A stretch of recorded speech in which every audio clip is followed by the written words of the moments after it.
Hürmetli kitap anlaştıfadaki kardeşler, bugün Ulug'bek Hazinesi 1. kısım 7. mavzunu anlatışına başlayımız. Ulug'bek Hazinesi. Mirza Ulug'bek bultur Bağdat halibsi soğuk kılıp evetken ak Arap etida xiyalchan halda ketivatatdı. Emir Candar bilen Emir Sultan Şah Berlas başçılığındaki aldı kısım çoğun kuşundan ilgilep ketken idi. Bir neçe tümen kişilik sol kanat kuşun bilen merkezi kuşun leşkerleri arkada ketivatatdı. Leşkerlerinin keyniden kural yarağı artılgan tügebe kaçırla. Aşpezler bilen saray hizmetkarlarının sahibenlik harveleri mangan idi. Bütün kuşun bir iki tümen kişinin aşması mı payansız deşt çöl leşkerler bilen tolup ketkendek. Sıpahla sansanaksızlık görünetti. Atlarının kişnişi, eşek kaçırlarının hangraşları ve tüylerinin bozlaşları yer cihanını lerzige salattı. Adette bundak yürüyüşlerde Hazreti Alilerini urap aladığan emirler, tümen beşileri ve en yakın meslehetçiler bugün güya Mirza Ulug'bek'in xiyalını bölütüşünü halımagandek xeli keyinde kitivatatdı. Fakat Şahzade Abdülaziz üstüge yolbaz terisi yapılgan şaş argımıqını açık kamçılap gah aldığa gah etrafıdaki döngleri çaptırattı. O özünü hatırcam biper pakürüsüge urunsu mu, lekin keselmenligi çıkıp doğan közleri endişilik çapnap, perişanlığı, sarasımı küçüp kağallığı, solğun, tatargan çırayıdın iniq bilinip durattı. Mirza Ulug'bek bolsa oğluğa qarap mı koymay, yenala tenimsiz xiyal girdabıda tolğanattı. Ceyhun yürüyüşünün qaytqandan buyan, kan turup kuyulgan bu Arap ak tulpiri kümüş yügenni çaynap, tenimsiz tipirliğinice yulğunattı. Onun keng dalada kuştek uçqıs geletdi. Ak tulpar yulğunup sekrigende, onun pişanısıdaki yalığı esilgan altın kongurakla yıqımlıq jirіңlaydı. Ve kümüş igerge oruntilgan nazuk halqılardan çıqqan avazlağa jor buladı. Biroq bu avazlarning hech qaysisi Mirza Ulug'bekning quloqiga kirmaydi. O hatta suyumlik ak tulpirining yulqunib alğa intilayotganligini sezmay, ixtiyorsuz holda qo'lidagi ipak tizginni ching tutib o'ltiratdi. Aldınғы günü kechisi g'am qayg'udan uyqusi qochgan Mirza Ulug'bek qadimiy kitoblarni varaqlab o'ltirib, ajoyib bir hikoyani ko'rib qolgan edi. Kunlarning birida olamga mashhur Hindi podshohi eng yaqin kishilar bilan o'g'i chiqqan ekan. Hamrohlari orasida o'zining yolg'iz o'g'li bor ekan. Podshoh o'zi yaxshi ko'radigan qora burkutni muyurisiga qo'ndirib, daryo bo'ylab at choptirib minibdi. Onun keynidan amirlar bilan nökerlar at choptiribdi.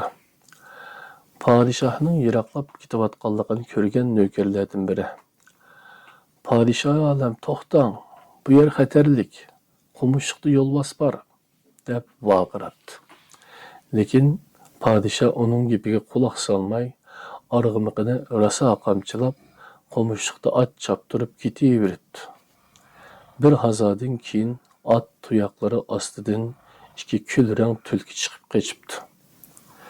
Podshoh arg'imiqining tizginini quyib etib rosa qo'g'labdi. Tulkilar dastlabda 4, keyin 8 bo'lib qoldi. Tulkilarning ba'zilari xuddi uni mazoq qilayotgandek keyniga qarab hijibdi. Buni ko'rgan podshoh qattiq g'azablanib, qanotlarini qaqib xiris qilayotgan suyumlik burkutini qo'yib beribdi. Biroq boshini olgan burkuti at tuyoqlari atrofida naynaqshib yurgan tulkilarga emas, podshohning o'ziga xiris qilibdi. Podshohning o'g'isi qaynab, xanjirini ilib Bürkütga chepibdi.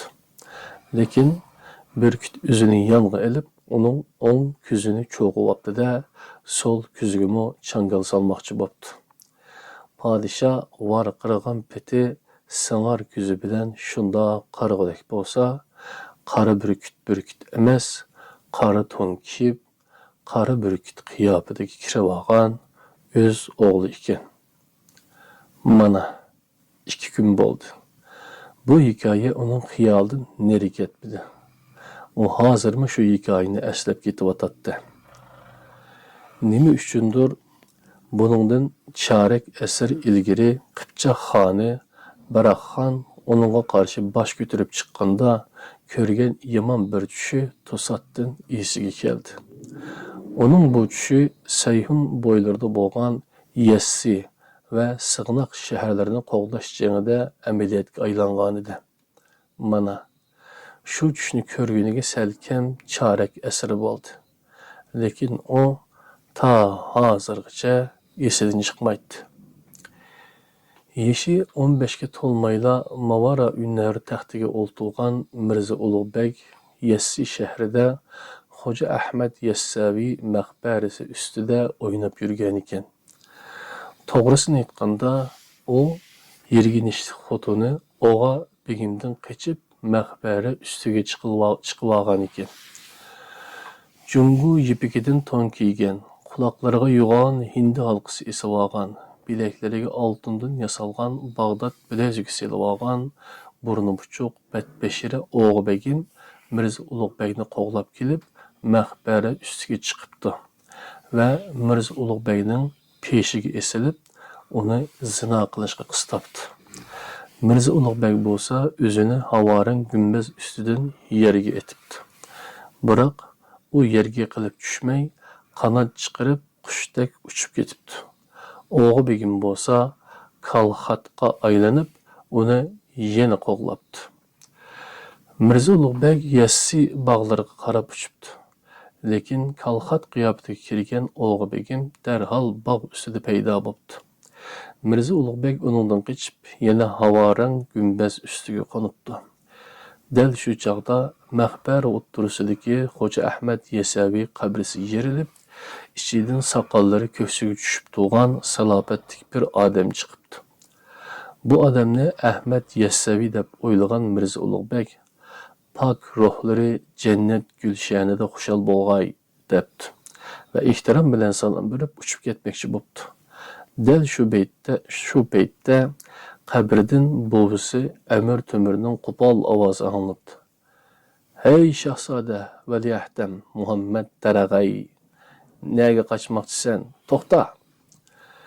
Mirza Ulug'bek shunda qarag'idek bo'lsa, qabr ustida turgan Xo'ja Ahmad Yassaviy emas, buvisi Amir Temur ekan. U ustiga qora mut to'n, beshiga uchi neyzisimon mis dubulg'i kiygan, beliga oltin dastalik qilich asqan holda qopiqini turgunicha g'azablanib turamish. "Sulton Muhammad Darag'ay", debdi u qopiqini ochmay. "Men seni 14 yoshingda Mavara Ünnahar taxtiga shu umid bilan o'ltirganmidim. Qani aytchi, Mavara Ünnahar sultoni. Men bu poyonsiz dasht bayovonda Xo'ja Ahmad Yassaviyga bu hashamatlik maqbarani nima uchun yasatdim? Muddaim nima edi mening?" Uni hamisha erkilatib gap qiladigan buvisining ovozidagi bu qahr g'azab Mirza Ulug'bekni tamtiratgan bo'lsa-mu, u o'zini tutib olib javob beribdi. "Bu ulug'vor maqbarani yasashning maqsadingiz ustoz Xo'ja Ahmad Yassaviy hazratlarining pok ruhini shod etmakdir, qiblagahim." "Pok ruhini shod etmak" deb zahar xandalik bilan kutibdi Amir Temur.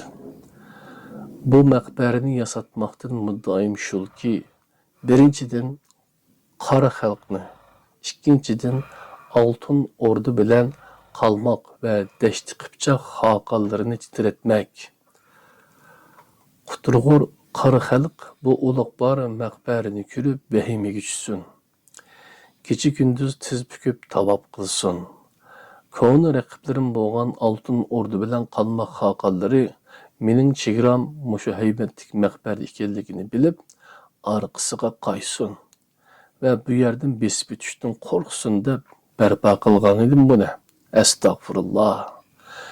Oltin taxtimni sana ishinib topshirganim qani. Ana pastga qara. Quzg'un Baraqbekning chavandozlari shaharni ishg'ol qilib, muqaddas zaminni xor va dafsanda qilmoqda.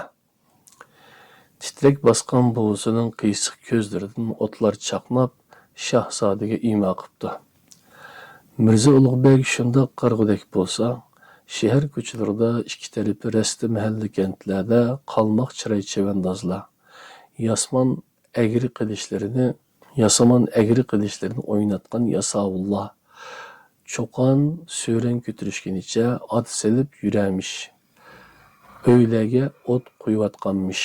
Qisqasi hamma yoq istutak va o't ichida qolganmish.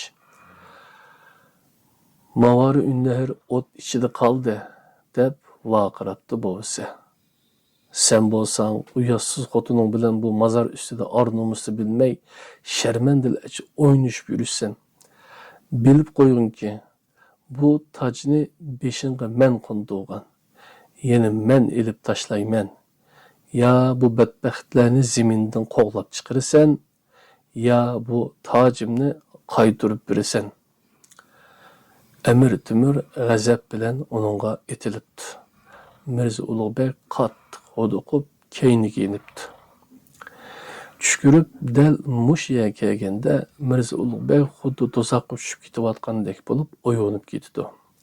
Lekin uni bu qo'rqinchli tushdimi bakrak hayron qoldirgan narsa shu bo'lganki, tong sahar bilan 10 nafar yigit yiroq Yassidan uning huzuriga kelib, Sayhun bo'ylarida ko'chman bo'lib yurgan Baraqbek Boturning Yassi va Sig'noq shaharlariga hujum qilib, shahar atrofidagi guldek yezilarni talon-taroj qilganligini ma'lum qildi. Bu xabardan hayron bo'lgan Mirza Ulug'bek shu zamonda lashkar tortib, Baraqxonga qarshi yurish qildi. Tasodibiylik sababidanmi yoki boshqa sababdanmi Sig'noq atrofi va Sayhun bo'ylarida bo'lgan dahshatli jangda tushi rost bo'lib chiqdi. Agar oqshom Ali Qushchi degan hiliqi qalandar qarnoqi o'z yigitlari bilan dashti qipchoqlar sipiga bosib kirib, etining chuluridan tortib elib chiqib ketmagan bo'lsa, Mirza Ulug'bek ehtimol o'z raqibi Baraqxonning asiriga aylanib sharmanda bo'lgan bo'ladi. Ya Rabbi, bu tush, bu safar, bu hikoya. Eng dahshatlisi bu hikoya. Bir ko'zini cho'qib olib, yana bir ko'ziga changal solgan qora burkut. Ishqilib, o'zing oson qilgaysan. Xudovandi Karim. Mana bir haftadan beri o her günü kechisi yulduzlar hareketini kuzatib, o'z taqdirini bilmoqchi bo'lgan bo'lsa-mu, lekin aniq bir fikrga kelolmadi. Ilgari oydindagidek ochiq ko'rinadigan narsalar amdilikda allaqandoq tuman ichida qolgan edi. Bu ya ko'kning uning o'z sirini oshkorlashni xohlamayotganligidan, ya uning aql ko'zining xiralashib qolganligidan bo'lsa kerak. Gangarab qolgan Mirza Ulug'bek beshini ko'tarib atrofga qaradi. Osmonni qora bulutlar qoplagan bo'lib, quyosh ko'rinmaydi. Dalalar, idirlar, bug'doy ingizlari va yiroq yaqindagi bog'larda birormi odam ko'rinmaydi. Go'yo Mirza Ulug'bekning qo'shini emas, qaroqchilar qo'shini bostirib kelayotgandek. Jonivorlarning hammasi o'g'ilga qochib kirib ketishgandi. Bu qo'shin yo'lni chang keltirib, qir va edirlarni padadak sürdüp kelayotgan bu lashkarlar kimdinki? Ma'rifatparvar Shoh Mirza Ulug'bekningmi yoki Shahzoda Abdullatovningmi va yoki boshqa bir shafqatsiz xalqonning bulangchi chavandozlarimi? Fuqarolarning buni bilgisi kelmaydi. Chunki ular urushdan charchagan, shohlarning qatl qirg'inlaridan bizar bo'lgan. Mirza Ulug'bek qattiq xursinib, oldi tarafda ko'kuch bulutlar orasida g'ilpal ko'zga chaliqqan tog'larga tikildi. İlgirilep ketken qo'shin ko'rinmaydi. Faqat oldidagi do'ng va edirlarda at o'yintib yurgan chamandozlar ko'zga tashlanadi xolos. Ko'kich bulutlar arasida g'ilpal ko'ringan dovonning orqasi ajdodlarning yurti edi. Rahmatlik bovisi Amir Temurning va Mirza Ulug'bekning kechki bo'lgan mehri muhabbati bakmi kuchli edi.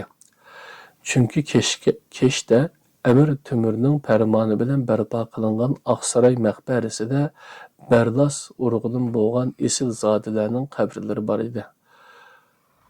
Bovisi Amir Temur birinchidan Sulton poytaxti Samarqandni, ikkinchidan o'zining ona shahri Keshni obod qilgan, tuman orasida haybatli ko'rinib turgan tog'ning etikida bo'lsa, odam kelsa adishib qoladigan bog'i beyishni bino qildirgan edi. Haqiqatan bu beyishga o'xshaydigan bu bog'da Iroq Misrdan elib kelingan xurmo, xushbo'y jungu olmalari, Hindistonning ajoyib egiz daraxtlari o'stirilgan edi. Bog'da tog' etikidagi orchizorliqda minguzlarga g'ulach yetmaydigan oq arqarlar, sho'x kiyiklar, ko'zlari suzuk buloqdek ohular to'p-to'p bo'lishib yuradi. Tiniq, süp-süzük buloqlarda, cho'risi marmardan yasalgan ko'llarda oltin biliqlar üzüşetdi. Biroq hozir bu bog'da uning qo'shini turayotganmidi yoki uni Shahzoda Abdullatifning lashkarlari egilib olib, hamma yoqni vayron qilayotganmidi? Baya peshinda Amir Sulton Shohdan xabar uqquli ketgan suyumlik nökeri Baba Hüseyin Bahodir qaytib kelmagan edi.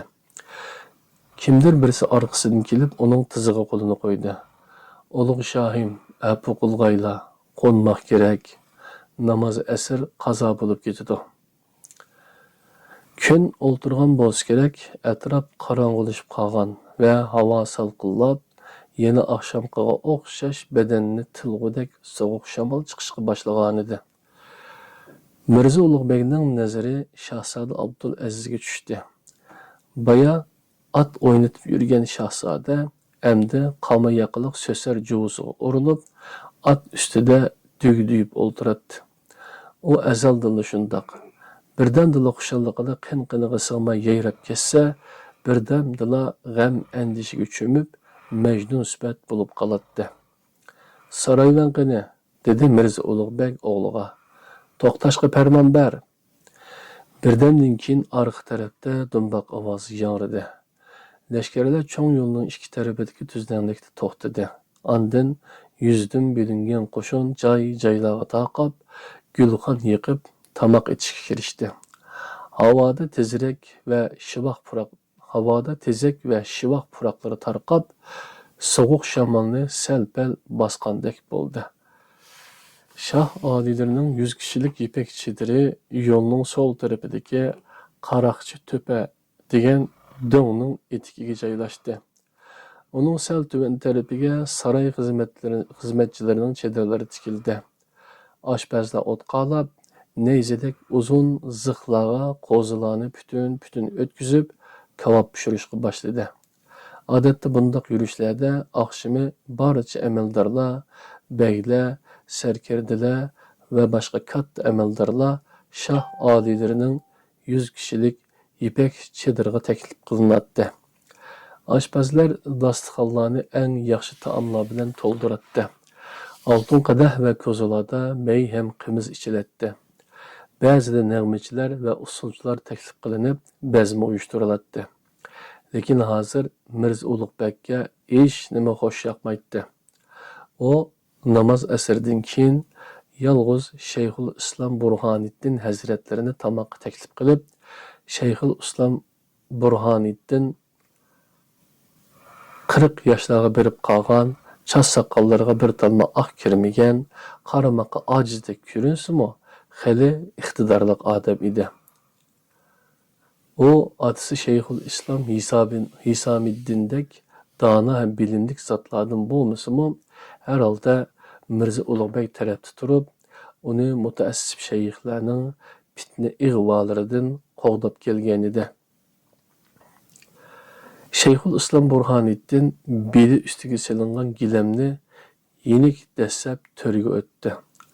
Altın kandildeki şamlardan yürüp ketken çedirda yalğız atabala ikkisini olturuşkan bolup Mirza Ulug'bekmo, Şahzada Abdülazizmo başlarını tüven silip xiyal dengiziga şungan idi. Şeyhul İslam Burhaniddin Mirza Ulug'bekning yenidan o'rin olgach, "Sizga nima bo'ldi, ulug' shohim?" dedi uning g'amgin chiroyiga tikilib. Mirza Ulug'bek beshini ko'tarib Şeyhul İslamga sual nazari bilan qaradi. "Es-salatin zillallohu fil arz", dedi Şeyhul İslam. Ya'ni ki sultanlar Allah'ның yerdagi soyisidir. İnşallah işiniz ondan kelur. Bunda qayg'u hasrat sizdek baxt sohiblariga yarashmaydi, ulug' shohim. Bular meni vahimaga tushib qoldi deb faraz qiladi. Toj taxtdan ayrilishdan qo'rqdi deb o'ylaydi. Hey, xom sut emgan bandilar. Mirza Ulug'bek shu fikrni ko'nglidan o'tkazdi va o'g'li Abdulazizga yer ostidan ko'z tashlab qo'yib, go'yo uningdan xijil bo'lgandek. Hasret çekmey ne çare təqsir, dedi. Fəqir, günahkar bende, öz pərzentim bilen uruşuvassam ve hakimiyet talışıvassam. Şeyhul İslam yoğan sellisinin pəttisini arkasına taşlap, asta baş çayqıdı. Öz adısının iradesi, pərzent üçün pərizdir. Onun iradesiga baş egmegen pərzent üstüden hüküm çıqamaq, atı üçün hem pəriz, hem qarizdir, ulug' shohim. Mirza Ulug'bek özümü şundaq o'ylab yurgan bo'lsa-mu, Şeyhul İslam Burhaniddinning bu so'zlari uning ko'ngliga sal-pal aram bergandek tuyuldi ve atisi Shohruh Mirzadan anglagan bir hikoya ixtiyorsiz holda esiga keldi. Bovisi Emir Tümür Pirim deb ixlos qilgan Said Barkat Hazretleri Jahongirning yurishlarida hamisha birga bo'lib, uning bilan hamnafas bo'lar ekan. Emir Tümür Yiroq Oral sohillarida To'xtamishxon bilan jang qilganda qiyin ahvolga tushib qolib, Oltin O'rda lashkarlari ustunlikni egallabdi. Shundoq sharoitda Said Barkat Hazretleri bir tutam uşaq taşını elib atqa sakrab minibdi-da, takbir o'qib varqirag'inicha qo'lidagi toshlarni dushman tarafga etib, yov sepiga bostirib kiribdi. Buni ko'rgan barliq lashkarlar dushman qochdi degan cho'qon suran bilan yov sepiga osilib kiribdi-da, dushmanni sur to'qay qilibdi. Şeyhul İslam güya onun oyunu tushangandek, toj taxt qo'lingizda bo'ladi ekan, ching turishingiz kerak, ulug' shohim, dedi tamkinlik bilan. Tong saharda yo'lga chiqdik. Ta hozirgacha kechdan chaparman kelmadi. Oldi qismlarning ahvoli nechuk? Bexabarmiz. Şeyhul İslam texi gepini tugatmayla tashqarida at tuyoqlarining do'pirilishi bilan qarovullarning tahdidlik tovlashlari anglandi. Birdamdan keyin kimdir birisi chadirga kiribla pagada do'malab ketdi. Uni birdila taniyolmay qolgan Hazrati oliylari Şeyhul İslamning Amir Jandar Tarxon deganini anglab cho'chib ketdi. Şeyhul İslamning degani to'g'ri chiqdi. Yalang'och belidagi shamshiri bir tarafga surilib ketgan Amir Sultan Jandar pagada do'malab yotadi. Mirza Ulug'bekni titrak besib o'rnidan turib ketdi va g'alati bir ovoz bilan "Lashkar!" deb varqiradi. Oldi qismda qandoq bo'ldi? Amir Jandar qaddini rostlagan bo'lsa-mu, lekin Mirza Ulug'bekka tik qarashga jur'at qilolmay, qilich izi qolgan taqir beshini tuban solganicha, "Ulug' shohim, bir qo'sh qanimni tilayman", dedi. Oldi qismlar qopqonga tushib qoldi. "So'zla, ulug' shohim", dedi Amir Jandar. Baxtiyor Shahzoda kam deganda 10 ming askarni pistirmaga qo'yib, davonda yushirinib yotgan ekan. qo'shinimizni qopqonga tushirib, lahangdek yutib ketdi. Amir Sultan Shah qani? Qasam ichimanki, Amirdan xabarim yo'q, ulug' shohim. Mirza Ulug'bek qora qamat elpak kiygan yo'g'on beshini tuban sog'inicha chedirning o'ttirisi turib qoldi. Tepedeki şamlarning sho'lasida u qiyotashdek ko'rinadi. Beshidagi ushliq dur qadalgan qamat elpaki yanaqlari bo'rtib chiqqan mistak qaramtir yuzi, ilmek burni, hatta sal büdür quyuq soqollarimi toshdan yasalganda ko'rinadi. Kötektek yatmay tur o'rningdan Amir, dedi u Amirjondorga. Beshingdagi amirlik belgen qani? Belindeki qilichingni rusla. Barakallah. Senlerdek serkerdilerge. Mirza Ulug'bek hasırab sözünü to'xtatdi. Onun tomurlarida boğazının qini urg'uydi. Qalbida boğazının hissiyatı to'lqinlanadi. To'qi yurak Amirda. Eğer senlar Şahzadedan qo'rqsanglar, uning bilan o'zim elishman. Amirjondor keyniga minib, chedirdan chiqib ketdi. Mirza Ulug'bek shaqqida burilib o'g'liga qaradi. Şahzade Abdülaziz chiroyi tatargan ve ko'zlari endishi bilan termigan holda o'ltiradi. Uning ingaklari g'aliza titraydi. Mirza Ulug'bekning yuragi chig'ildab, "Mang!" dedi. Lashkar beshiga ayt. Barcha amirlarga, amaldor sarkardilarga farmon bersin, darhol chetirga yig'ilsin.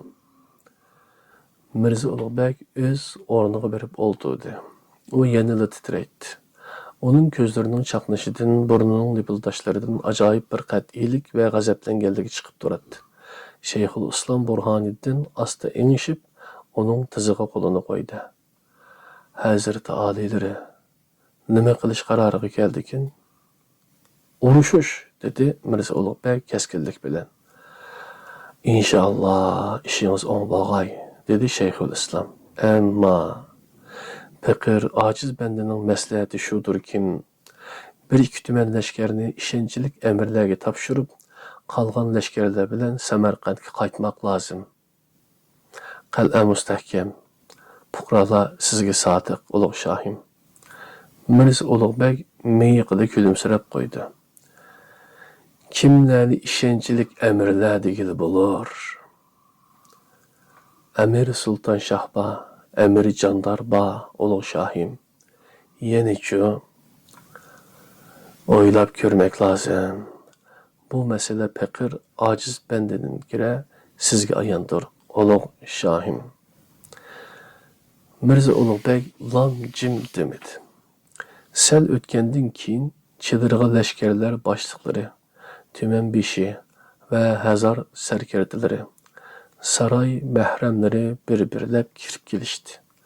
Ular saroy rasmiyati bo'yicha o'z mansablariga qarab o'rinlashdi. Birinchi bo'lib 10 qanot qo'shin sarkardisi Amir İdris Tarxon kirib keldi. Burtqa o'xshaydigan qoshlari bir-biriga tutishib ketgan bu tukluk amir qapqini ochmayla ta'zim qildi-da, mag'rur qadam tashlab Shayxul Islomning yenidan o'rin oldi. Uning keynidan semizligidan hasirab ketgan duglakkina Amir İskender Barlas kirdi-da, qo'l qurishtirguncha aylanib berib to'rdagi qorong'u bo'longa tiqildi. Amir İskender Barlasdan keyin Amirjondor kirdi. U beshiga oltin bilan pardozlangan va amirlik belgisi qadalgan po'lat dubulga, uchisiga qizil mo't to'n kiyib olgan, beliga oltin dastalik qilich esib olgan bo'lib, yurish turishida boyagi tashvish va qo'rqinch yo'qolib, yana amirlarga xos salobat va kibr paydo bo'lgan edi. U Mirza Ulug'bekning ishorati bilan Shayxul Islomning yenidan o'rin oldi. Hazar sarkardisi 1000 kishilik qo'shin qo'mondoni. Hamma sukut ishida o'ltiradi. Mirza Ulug'bek uyqusizlikdan qizargan ko'zlari bilan amir va sarkardalarga bir qarab chiqdi. Ana, uning ishongan tog'lari. Hemmisining uchisida mo'tdashliq so'sar va tulki juva. Qimmatbaho kimxob to'n. Boshlarida la'al va unchi bilan zinnatlangan qamatalpak. Oltin bilan pardozlagan ushliq dubulg'a. Bellarida kumush va oltin kemar. Dastlari pil so'ngidan yasalib, dur o'rnatilgan qilich va xanjar. Ularning hammasi Ulug'bek davrida harbiy amaldor va davlat arboblaridan bo'lishdi. Yuksak martabaga erishdi. Lekin bugun beshiga kun tushganda ularning qaysi biriga ishonish kerak? Qaysi biriga tayinish kerak? Buni Hazreti Aliylari o'zimi bilmaydi. Nihoyat Mirza Ulug'bek tamaqini qirib, "Shavkatlik zoti oliylar" dedi. Her bir so'zni salmoqlik bilan talaffuz qilib, "Sizlarni maslahatga chaqirmoqdan maqsad bir shum xabarni yetkazmakdir. Oldida ketgan qo'shinlar davonda mükib yotgan shahzodaning qopqiniga tushib qoldi." Mirza Ulug'bek bu so'zlarning Amirdagi qanday ta'sir qilganligini bilmoqchi bo'lib, ularga yana bir qarab chiqdi. Lekin ko'zini hech kimning ko'zi bilan uchrashtirib olmadi. Chunki Amirlarning hammasi başlarını tuvan silib jim o'ltirishadi. Bu yo'qotishning sababi shuki, biz ishongan lashkar boshliqlari mislisiz rezillik qilib, shahzodaga setilib ketgan. Bu yomon xabarni yetkazmakdan yana bir muddao shulki, kimki vujudida shubha va qo'rqinch sezsa, urushni kutib turmayla shahzoda tarafga o'tsin. Xudo haqqi bergan oshninimga in'om qilgan oliy martabamga roziman. Hech kimdan sado chiqmadi. Mirza Ulug'bek kinoyalik kulimsirab, "Hammaylanga ma'lum bo'lib qolsinki", dedi.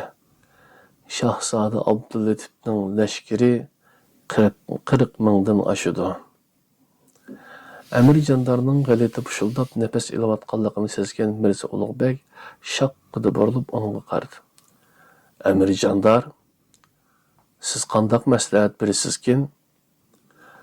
Amir jandar yo'g'on gavdasiga moslashmaydigan ajoyib bir chaqqonlik bilan chachrab o'rnidan turib bosh egdi. "Ulug' shohim, nima lozim ko'rsa biz shuningga bo'ysunamiz. Amir Iskandar Barlos." Amir Iskandar qisqa qo'llarini do'mboq qo'riq ustiga qo'yib, biljarlab ketdi. Amir jandar haq gapni qildi. "Hukmingizga bo'ysunamiz, ulug' shohim." "Hukmingizga bo'ysunamiz? O'z kallanglar qayerda?" "Kallamiz sizning qo'lingizdadir, ulug' shohim." "Ha, kallanglar mening qo'limda. Ammo ixtiyoringlar kimning ilkida? Afsuski buningdan bexabarman." Mirza Ulug'bek yer ostidan bir Amir Idris Tarxonga, bir Shayxul Islomga qarab qo'ydi va qapiqini turgunicha so'zini davomlashtirdi. "Xohishim shulki, Haq taolodan madad tilab jang qilamiz. Boshqa qandoq maslahat bor?" Hech kimdan sado chiqmadi. Shayxul Islom o'rnidan bir qo'zg'alib qo'ydi-yu, indamadi. Mirza Ulug'bek shiddat bilan qo'l shiltib, "Chanoqi tomon", dedi. "Qo'shinlar hozirlanib tursin. Sizlarga ruxsat, zoti shariflar." Amirlar xuddi shuni kutib turgandek gür qilib o'rinlaridan turishdi va qo'tondan chiqarilgan qo'ylardek bir-birini qistishib sirtqa chiqishdi. Birdamdan keyin chedirda faqat Shayxul Islom bilan Shahzoda Abdulaziz qoldi. Mirza Ulug'bek chedirni bir aylanib, yana o'z o'rniga bordi.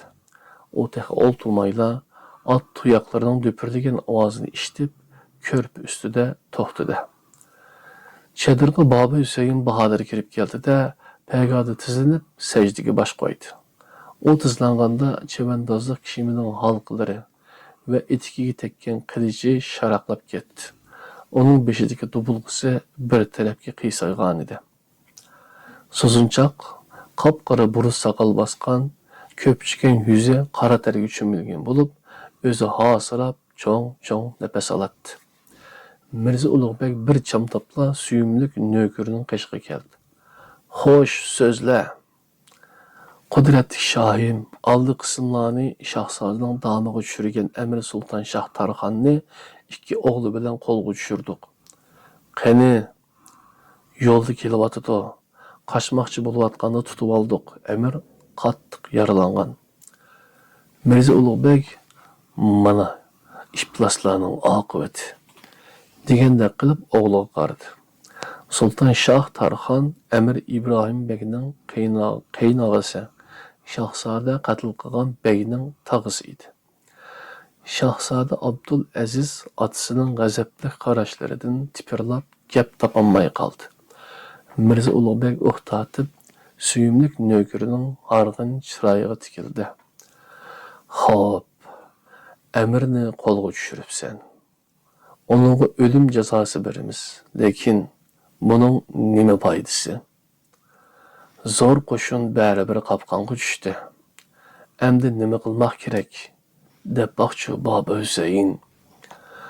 Baba Hüseyin beshini ko'tarib Mirza Ulug'bekka tik qaradi. Poytaxtga qaytmoq lozim, ulug' shohim, dedi u qat'iylik bilan. Shahzoda qobiliyatli lashkar beshidir. O hozir hiyli neyrang ishlatyotidi. İş mushu tariqada bo'laversa, hammamizni damiga tushirdi ulug' shohim. Poytaxtga qaytsak, damiga tushmasmizmi? Poytaxt mustahkam, dedi Baba Hüseyin. Zurur tepilsa, qal'a yanida jang qilarmiz. Allah'ның panohida g'alaba qilsak texmi yaxshi. Mag'lub bo'lsak, qal'aga kirib olib, darvozalarni etib olurmiz, ulug' shohim. Mirza Ulug'bek Shayxul Islomga yer ostidan qarab qo'ydi. Shayxul Islom Hüseyin Bahodirning so'zlarini ma'qullagandek boshlanishdi. Shahzoda Abdul Aziz bo'lsa, inaklari titirgan holda, "Bo'ladigan maslahat", dedi tutuqlab. Mirza Ulug'bekning kallasida o akisidan qo'rqudi degan xiyol kechdi. Uning qalbida yanala bir-biriga zid tuyg'ular lavuldaydi. Lekin bu tuyg'ular o'chishga boshlagan o'tga o'xshash harorati tuvallagan edi. Mirza Ulug'bek nökeriga qaramayla qo'l shiltib, "Xo'p, qo'shinlarga buyruq ber, Bahodir. Arkamızga qaytimiz", dedi. Baba Hüseyin beshidagi dubulosini ruslab, qo'lini ko'ksiga olganicha chedirdan chiqib ketdi. Onun keynidan Shayxul Islom Burhoniddin qo'zg'aldi. Shahzoda bo'lsa, yuzini tuvan qilib yetib oldi. Buni ko'rgan Mirza Ulug'bekning yuragi o'rtinib, talog'i chiqdi. Sharq taraf sal-pal aqrashga boshlagan bo'lsa-mu, osmon yanala g'ujmak yulduzlar bilan to'lgan edi. Kechasi sahroda lavuldab yongan günqallar uchib, lashkarlar qorong'uda g'oyib bo'lgan edi. Faqat u yer bu yerdagi chetirlar g'ilpal ko'rinadi. Cho'lda, xususan, kun chiqish tarafda o'tlab yurgan otlar, tugilar va qechirlar ko'zga chaliqatdi. Qorong'uda kishanlarning sharaqlashi, jesakchilarning jang urushlari, uzoq ketayotgan otlarning dupirdashlari anglanadi. Mirza Ulug'bek qo'lini qovushtirganicha osmonga tikilib uzoq turdi. Yulduzlar, yulduzlar. Mirza Ulug'bek ularga 50 yil shayda bo'ldi. Nurg'ulg'an kechalarni uyqusiz o'tkazib, har bir sayyora, har bir yulduzning burchini, ya'ni ularning harakatidagi chambar yo'lini kuzatdi. Hayhot, 40 yillik umrini sarf qilib, yulduzlar sirini, koinot sirini bildi-yu, zimin sirg'a, insonlar hayotiga kelganda g'aflatda qoldi. O, kainat sırlarını bilsem, zemin ve hayatının sırlarını bilermen dep oylagan edi.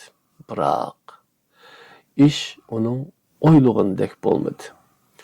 O kainat sirining bir qismini sal-pal ochgan bo'lsa-mu, insoniyatning, hatto o'z pushtidan bo'lgan farzandining niyati qandoq, maqsadi nima, buni bilolmadi. Ana ufuqda osmon oqarishga boshlagan yerda u yaxshi ko'radigan Zuhra yulduzi parlab turibdi.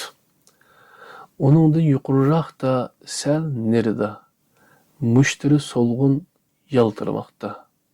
Munajjimlar uning buvisi Amir Temur bu ikki yulduz bir-biriga yaqin kelgan yili tug'ilganligi uchun beshiga baxt qushi qo'ngan deyishadi. Mana bu ikki yulduz yana bir-biriga yaqin keldi. Biroq qani shu munajjimlar degan baxt qushi yo u shahzodaning beshiga qo'nami?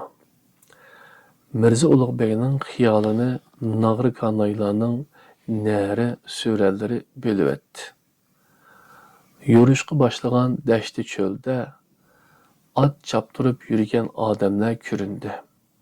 Qarorgoh xuddi har obuz chuvib o'tilgandek pat-paraq bo'lib ketdi. Mirza Ulug'bek tahorat elib chadirga qaytib kirdi.